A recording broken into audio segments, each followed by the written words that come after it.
Bismillahirrahmanirrahim. Rabbi shrah li sadri wa yassir li amri wahlul 'uqdatam min lisani yafqahul qawli. Assalamualaikum warahmatullahi wabarakatuh. Alhamdulillahi rabbil alamin wa bihi nasta'in wa ala umurid dunya waddin. Assalatu wassalam wa ala asrofil anbiya'i wal mursalin wa ala alihi wa ashabihi ajmain, amma ba'du. Pertama, yang paling utama, marilah kita panjatkan puja dan puji syukur kita kehadirat Allah Subhanahu wa Ta'ala. Karena rahmat dan hidayahnya kita masih bisa diberikan kenikmatan untuk berpuasa di bulan Ramadan ini. Sahabat musela yang dirahmati Allah, kedua, tak lupa sholawat serta salam marilah kita haturkan kepada junjungan kita Nabi Agung Muhammad Sallallahu Alaihi Wasallam, karena beliaulah yang membawa umat Islam dari zaman kegelapan hingga zaman yang terang benderang ini. Saya, Bu Nur Zulfa Husna, selaku guru Ismuba SMP Muhammadiyah 1 Sleman, ingin membacakan kultum, menyampaikan kultum tentang dasar-dasar fikih Al-Ma'un Muhammadiyah. Muhammadiyah memiliki sumbangsih besar terhadap Indonesia, terutama dalam bidang pelayanan. Salah satu produk yang dihasilkan oleh Muhammadiyah yaitu fikih Al-Ma'un Muhammadiyah. Apa itu fikih Al-Ma'un Muhammadiyah? Fikih Al-Ma'un Muhammadiyah itu merupakan salah satu ajaran yang dirumuskan oleh Muhammadiyah terkait pelayanan. Sumbernya dari mana? Yang pertama sumbernya dari Al-Quran, dan yang kedua sumbernya dari hadis. Kayak gitu.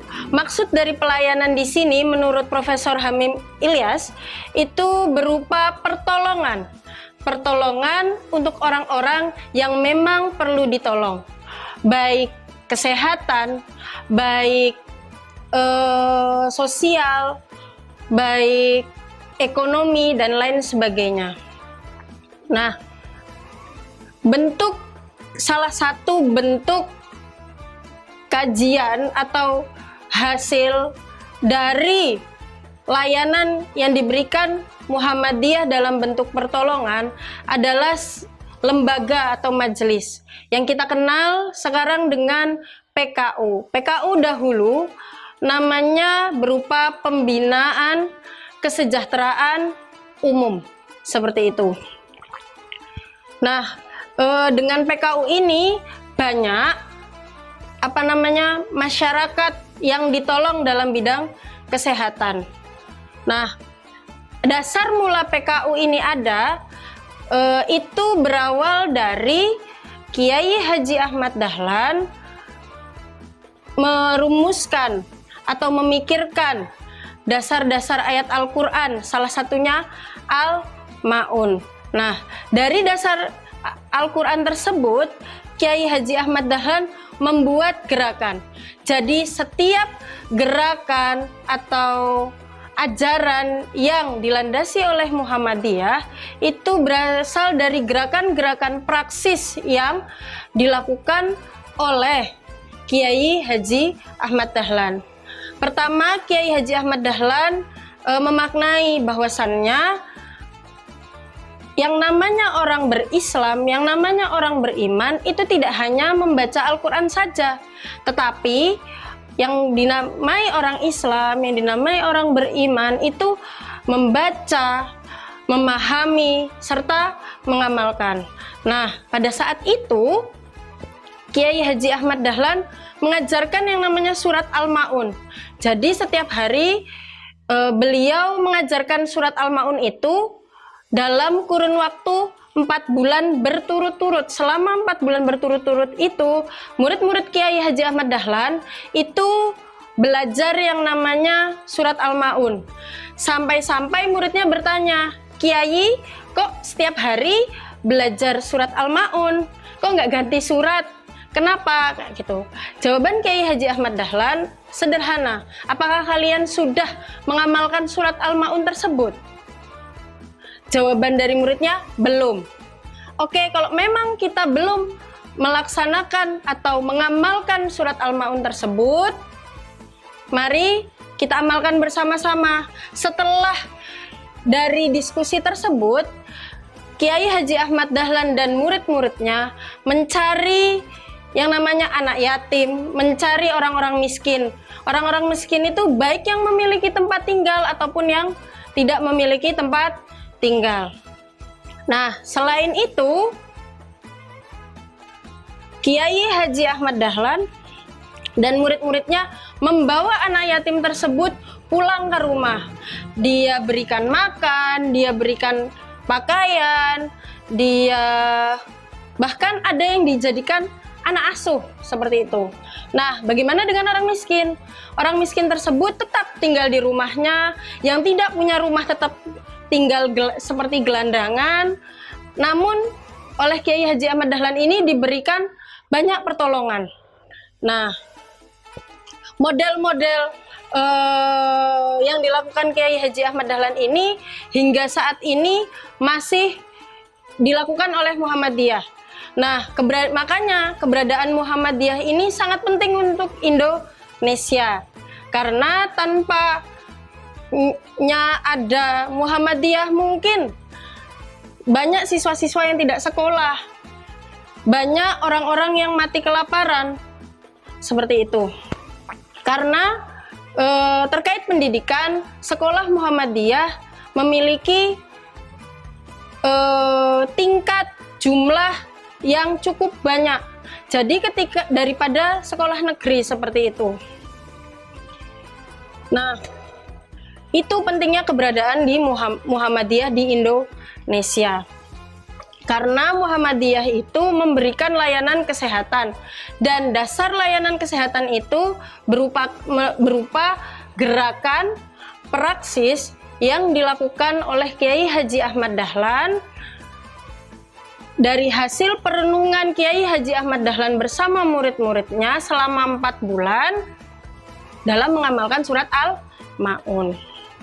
Oke, selanjutnya dasar fikih Al-Ma'un yang dijalankan oleh Muhammadiyah ini berupa sumber langsung Al-Quran dan As-Sunnah. Bahwasannya nabi-nabi terdahulu itu juga melakukan layanan, memberikan pelayanan. Nah, pelayanannya itu sebatas apa sih? Seperti itu, pelayanannya sesuai dengan kesepakatan yang dilakukan oleh Allah Subhanahu wa Ta'ala dengan nabi-nabi tersebut. Nah, di dalam surat Al-Ahzab perjanjiannya disebut mitsaqon ghalidhon. Isinya apa? Isinya bahwasannya para nabi harus memberikan pelayanan untuk membebaskan umat manusia dari susahnya dunia dan kejamnya akhirat, seperti itu. Nah, salah satu yang terkenal dengan yang namanya pemberi pelayanan terbaik itu adalah Nabi Ibrahim. Nabi Ibrahim itu ketika ingin makan, dia harus berjalan mencari orang-orang miskin untuk dia beri makan. Ya, yang kedua Nabi Muhammad SAW, yang namanya Nabi Muhammad SAW itu ketika bulan Ramadan dia itu lebih banyak memberikan layanan untuk umatnya, lebih banyak memberikan pertolongan umatnya. Bahkan dalam waktu 24 jam dia bisa memberikan pertolongan secara penuh seperti itu. Ketika ada yang membutuhkan pertolongannya Nabi Muhammad SAW. Mungkin kita juga tahu cerita-ceritanya. Salah satu ceritanya adalah Nabi Muhammad menyuapi orang Yahudi yang membenci dia. Nah, dari dia setiap hari, padahal orang Yahudi tersebut menghina-hina Nabi. Kayak gitu, orang Yahudi buta tersebut menghina-hina Nabi, sampai pada akhirnya Nabi Muhammad meninggal. Setelah Nabi Muhammad meninggal, Abu Bakar bertemu dengan Aisyah untuk bertanya bagaimana cara ittiba Nabi seperti itu. Nah, ittiba Nabi apa sih yang belum saya lakukan seperti itu? Nah, akhirnya Aisyah memberitahu bahwasannya Nabi Muhammad itu setiap hari memberi makan, menyuapi makan orang tua buta yang Yahudi dan yang membenci dia seperti itu. Akhirnya Abu Bakar menyuapi orang buta tersebut yang Yahudi. Nah, tetapi orang Yahudi tersebut merasakan ada perbedaan seperti itu. Ini bukan yang nyuapi saya setiap hari loh, kayak gitu. Nah, karena ini bukan yang nyuapi saya setiap hari, yang nyuapi saya itu kemana, kayak gitu. Abu Bakar menjawab, yang nyuapi itu sudah meninggal, seperti itu. Nah, dari situ kita bisa mengambil hikmah bahwasannya kita menolong orang, kita memberikan layanan terhadap orang, kita tidak perlu melihat siapa dia cacat atau tidak, dia membenci kita atau tidak, dia itu memiliki agama apa. Nah, dari situ, dan itu pun banyak dilakukan oleh Muhammadiyah, seperti yang ada di Papua seperti itu. Universitas Muhammadiyah yang ada di Papua memberikan kesempatan untuk mahasiswa yang ingin keluar tetapi non-Islam seperti itu. Itu bentuk pertolongan Muhammadiyah untuk masyarakat Indonesia agar masyarakat Indonesia mencerdaskan kehidupan bangsa. Begitu pula dengan kita yang seharusnya selalu mawas diri untuk memberikan pertolongan tanpa perlu melihat apakah dia baik atau buruk terhadap kita, apakah dia Islam atau non-Islam, apakah dia cantik atau jelek. Nah, itu perlu kita mawas diri. Nah, mungkin kesempatan kultum bagi saya cukup. Saya akhiri kultum pada sore hari ini. Kurang lebihnya mohon maaf karena kesalahan datangnya dari saya, karena saya hanyalah manusia dan kesempurnaan hanya milik Allah Subhanahu wa taala.